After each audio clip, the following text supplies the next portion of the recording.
Hi hello ನಮಸ್ಕಾರ, welcome to my channel. No extra ನೀರ ನಂತರ ಕೊನೆವರೆಗೂ ನೋಡಿ ಪ್ಲೀಸ್. ಇವತ್ತು ನಾನೊಂದು ಸಿಂಪಲ್ಲಾಗಿ ಬೆಂಡೆಕಾಯಿ ಗೊಜ್ಜು ಹೇಗೆ ಮಾಡೋದು ಅಂತ ಹೇಳ್ಕೊಡ್ತಿದ್ದೀನಿ. ಇದು ದೋಸೆ, ಚಪಾತಿ ಅಥವಾ ಅನ್ನಕ್ಕೂ ತುಂಬ ಚೆನ್ನಾಗಿರುತ್ತೆ. ಇದು ಹೇಗೆ ಮಾಡೋದು ಅಂತ ನೋಡೋಣ. ಮೊದಲು ಪ್ಯಾನ್ಗೆ ಒಂದು 2 ಚಮಚ ಎಣ್ಣೆ ಹಾಕ್ಕೊಂಡು ಬೆಂಡೆಕಾಯಿನ ಕಟ್ ಮಾಡೋದನ್ನ ಹಾಕ್ಕೊಂಡು ಚೆನ್ನಾಗಿ ಫ್ರೈ ಮಾಡ್ತಿದ್ದೀನಿ. ಅದು ಸ್ವಲ್ಪ ಚೆನ್ನಾಗಿ ಫ್ರೈ ಆಗಬೇಕು. ನಾರ್ಮಲ್ ಬೆಂಡೆಕಾಯಿ ಹುರ್ಕೋತಿರಲ್ಲ ಆ ಥರ ಚೆನ್ನಾಗಿ ಹುರ್ಕೊಳ್ಳಿ. ನಾನಿಲ್ಲಿ ತುಂಬ ರೋಸ್ಟ್ ಆಗಿ ಮಾಡ್ಕೊಂಡಿದ್ದೀನಿ. ನಿಮ್ಗೆ ಎಷ್ಟು ಬೇಕೋ ಅಷ್ಟು ಹುರ್ಕೊಳ್ಳಿ ಅಷ್ಟೇ. ಒಂದು ಹಸಿ ಇದು ಹೋಗೋ ತನಕ ಅದು.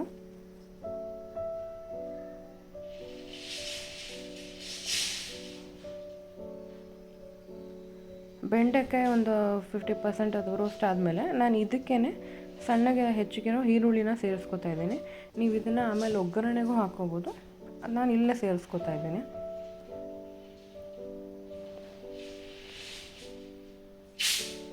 ಈರುಳ್ಳಿನೂ ಅಷ್ಟೇ ಸ್ವಲ್ಪ ಟ್ರಾನ್ಸ್ಪರೆಂಟಾಗಿ ಸಾಫ್ಟ್ ಆಗೋ ತನಕ ಹುರ್ಕೊಳ್ಳಿ. ಇಲ್ಲಿ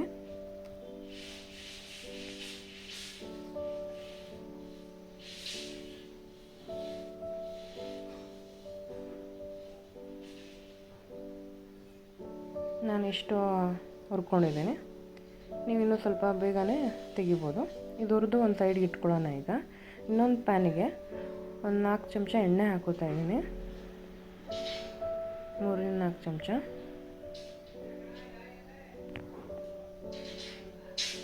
ಅದಕ್ಕೆ ಸಾಸಿವೆ ಸಿಡಿದ್ಮೇಲೆ ಹಿಂಗು,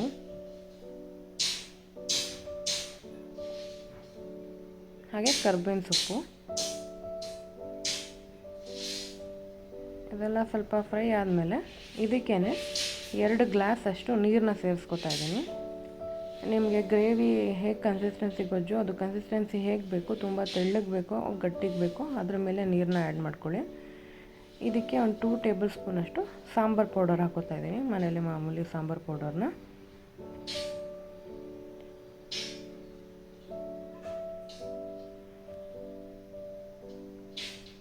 ಇದು ನೀರು ಮರಳಲಿ ಅಲ್ಲಿ ತನಕ ನಾವು ಒಂದು ಮಸಾಲೆ ರುಬ್ಕೋಬೇಕು. ಇದಕ್ಕೆ ಒಂದು ಸಿಂಪಲ್ ಆಗಿರೋ ಮಸಾಲೆ ಅದು ರುಬ್ಕೊಬರೋಣ. ಅದಕ್ಕೆ ಬೇಕಾಗಿರೋ ಐಟಮ್ ನೋಡೋಣ.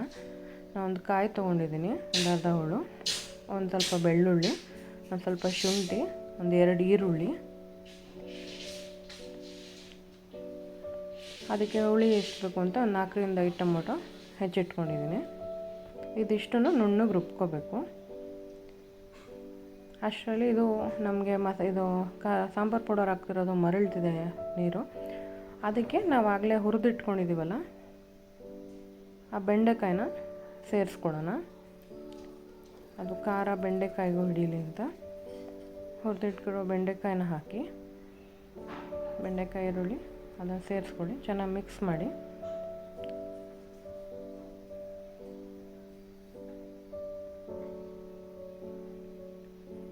ಇದು ಅಷ್ಟೇ, ಅದು ಕುದಿಯೋಕ್ಕೆ ಬಿಡಬೇಕು ನಾವು ಒಂದು ಸ್ವಲ್ಪ ಹೊತ್ತು. ನಾನು ಇದು ಮಸಾಲೆನ ನುಣ್ಣಗೆ ರುಬ್ಬಿಟ್ಕೊಂಡಿದ್ದೀನಿ, ಆಗಲೇ ತೋರಿಸಿದ ಮಸಾಲೆನ ಐಟಮ್ಸ್ಗಳನ್ನ.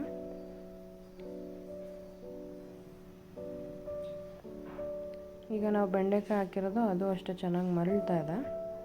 ಬೆಂಡೆಕಾಯಿನೂ ಸಾಫ್ಟ್ ಆಗಿದೆ. ಈಗ ಅದಕ್ಕೆ ರುಬ್ಬಿರೋ ಮಸಾಲೆನ ಸೇರಿಸಿ.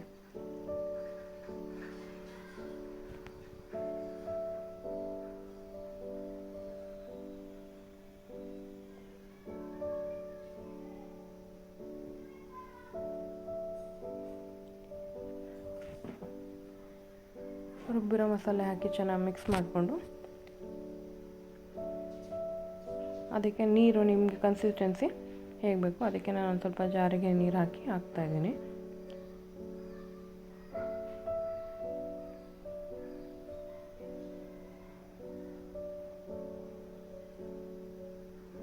ಇದಕ್ಕೆ ಈಗ ರುಚಿಗೆ ತಕ್ಕಷ್ಟು ಉಪ್ಪನ್ನ ಸೇರಿಸ್ಕೊತಿದ್ದೀನಿ. ಉಪ್ಪು ಸೇರಿಸಿ ಚೆನ್ನಾಗಿ ಮಿಕ್ಸ್ ಮಾಡ್ಕೊಳ್ಳಿ. ಇದು ಅಷ್ಟೇ ಒಂದು ಸ್ವಲ್ಪ ಕುದಿಯೋಕ್ಕೆ ಬಿಡಬೇಕು. ಮಸಾಲೆದು ಹಸಿ ವಾಸನೆ ಹೋಗೋ ತನಕ ಒಂದು 5 to 10 ಮಿನಿಟ್ಸು ಚೆನ್ನಾಗಿ ಕುದಿಯೋಕ್ಕೆ ಬಿಡಿ ಅದನ್ನು.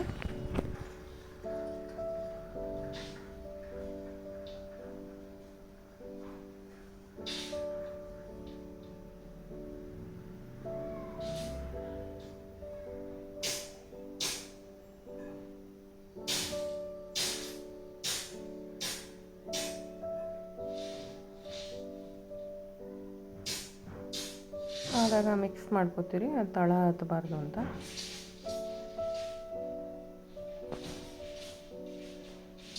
ಒಂದು 5 to 10 ಮಿನಿಟ್ಸ್ ಕುದ್ದಾದರೆ ತೆಗೀರಿ. ಗ್ರೇವಿ ಗೊಜ್ಜು ರೆಡಿಯಾಗಿದೆ.